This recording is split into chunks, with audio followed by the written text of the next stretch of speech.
பேசுகிறது நடக்கும். நாம் தேவனிடத்தில் விசுவாசம் உள்ளவர்களாய் இருக்கும் பொழுது ஆண்டவர் சொல்லுகிறார், நான் செய்த கிரியைகளை அவனும் செய்வான்.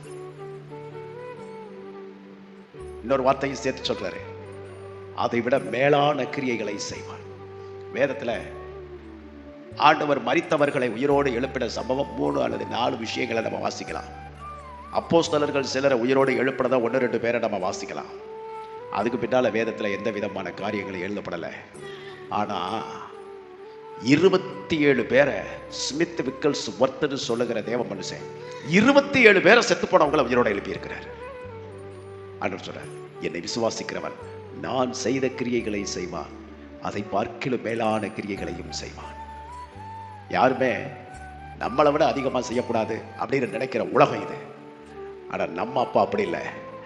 கொடுக்கும் போதே சொல்லும் பொழுதே நீ தேவனிடத்தில் விசுவாசமாய் இருந்தால் மற்றும் போதுமானது. தேவன் உன்னை கொண்டு செய்கிற காரியங்கள் பயங்கரமாக இருக்கும். முதல் ஆணி வேற அதுதான், கிரிப்பே அதுதான். ஒரு மரத்துக்கு எப்படி வேர் முக்கியமோ அதே மாதிரி தேவ ஜனங்களுக்கு ரொம்ப முக்கியமான ஒன்று, நாம் தேவனிடத்தில் விசுவாசமாக இருக்க வேண்டும்.